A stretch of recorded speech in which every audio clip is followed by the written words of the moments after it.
Okay, so here is the MyOpenMath platform. So I'm going to kind of do a brief overview and then send out some more detailed videos on some of the other things that can be done with it. So when you log in, I have a course list here. So if you don't have any courses yet, you'll just click on Add New Course, and then you want to copy a colleague's course right here.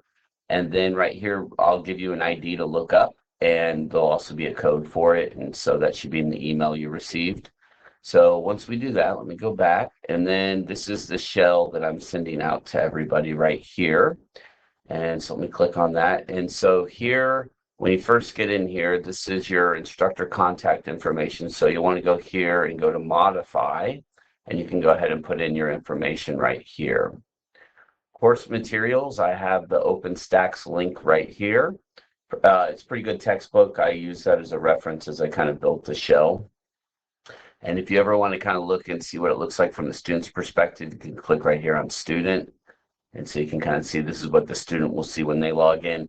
And what's nice is we have the calendar right here, and I have the due dates kind of set up for right now. I'm going to shift them to January before I send out the link for you to copy the course. But I wanted you to be able to kind of see how this works. It has the due dates for the courses on the calendar, and I have them all bunched up right now. And I'll show you how to shift those dates in a moment. So that's what the student will see. They can also come down here, and these are the folders that are visible for them right now. You can set timelines for when the folders become available. So Unit P, I'll click on that. So you can see here are the assessments for that. And so those are actually past due. That's why we don't see them on the calendar right there. And so I'll shift those to January, like I said, but they can access their assignments through these folders also. As I open them, you can see them. So they can either click on them from here, or they can go to them through their calendar right here. So let me go ahead and go back to instructor. And so let me show you how to move those dates around. Or actually, let's just start over here. We'll just kind of go down from here. So you do have messages and forums where students can contact you, or the forums would be where everybody can see it in the class. And so let me scroll down here. So I have a help form for each unit. And so when a student's working on their homework, if they get stuck, they'll have the option to use the forum, and it will allow you to know that, oh, so a student needs help with something, and you're able to kind of correspond with them, and then other students can see it also, so that if all the students are having the same issues with the same question, you can kind of help them out there. And so I'll send out a detailed video on that later. So then you have your roster. If you click here, that can allow you to adjust the late passes. And so for the course, let me go down to course settings. I'll show you this real quick. So right here, I have it set up for 5 late passes, and I'm giving them basically 100 days.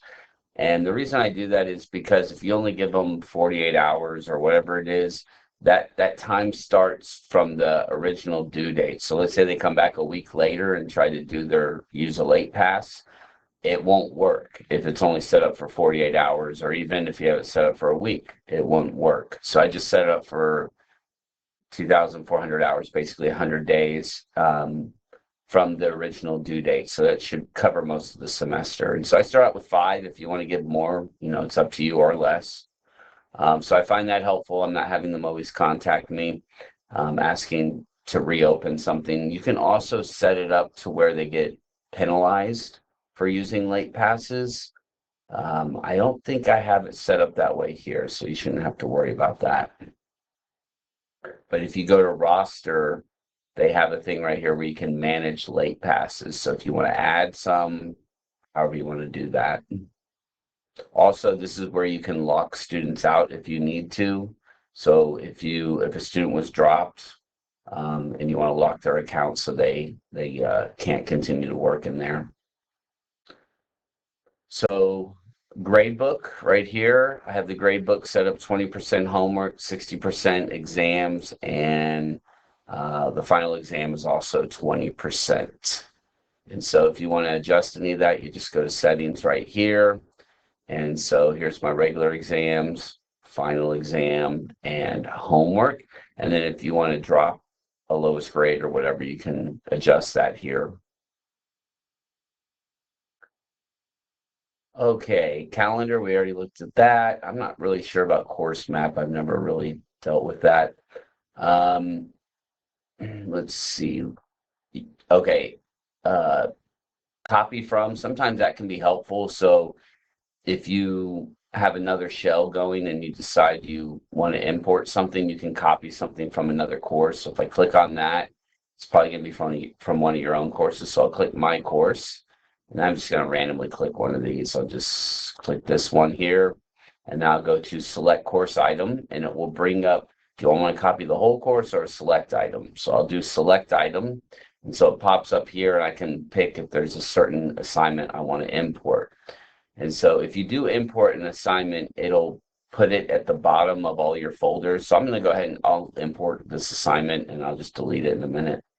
So I'm going to go ahead and copy that item. And so what will happen is it will put it down in my last folder right here. My last folder I titled hidden, because I have it hidden right now, so nobody can, so the students can't see it. So if I ever want to keep something kind of hidden for a while, or whatever may be the case, I keep it here. So that's where it copied it to. So I'll just go ahead and delete it now. So delete, am I sure? Yes, let's go ahead and delete that. So that's how if you want to copy something. So mass changes. So for assignments, if you want to change anything like the settings, that's how you would do it here. That's okay. I don't use it too often. I found it easier just to kind of adjust each one individually. But as far as dates, this is the one I use the most right here, dates. So if you go to dates, this is how you're going to adjust your calendar right here. And so I'm going to go ahead and move unit P to January. So I need to check all these. I can click it here. Actually, maybe not. Let's see, click here. And so I'm going to change this first date. So this is when it's available, the start date. So let's move it to January. I think we start around the 13th. I think that sounds right. And let's make the due date a week later, just for right now. That's what I'm going to do. And then if you go over here and click on action, you can send those due dates down to your other items. Let's see, the unit P, the exam. Okay, the exam, I have to adjust that. We don't want it always available. Same thing with this. So if you click over here, you can send down the date and time changes, copy down the time only. I'm going to do dates and times. So right here, the third option. And so it sent that down to all the assignments below it. Now this says it's always available. I need to adjust that because we don't want it always available. So I'm just going to click on these. And there we go. And then what I'll do is I'll send that down again. So I'll send that down.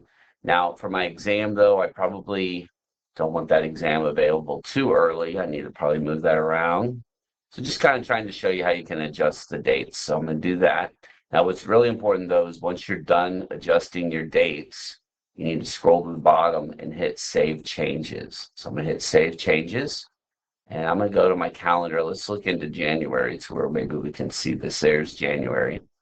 So the 20th, I have all the homework due at that point. Obviously, you probably want to adjust that and spread it out over the weeks. And let's see, do I have my exam due date on there? There's the exam due on the 31st. Once again, you can put whatever window you want on that. So that's how I like to do it. And then once you have everything set up, you could try the time shift.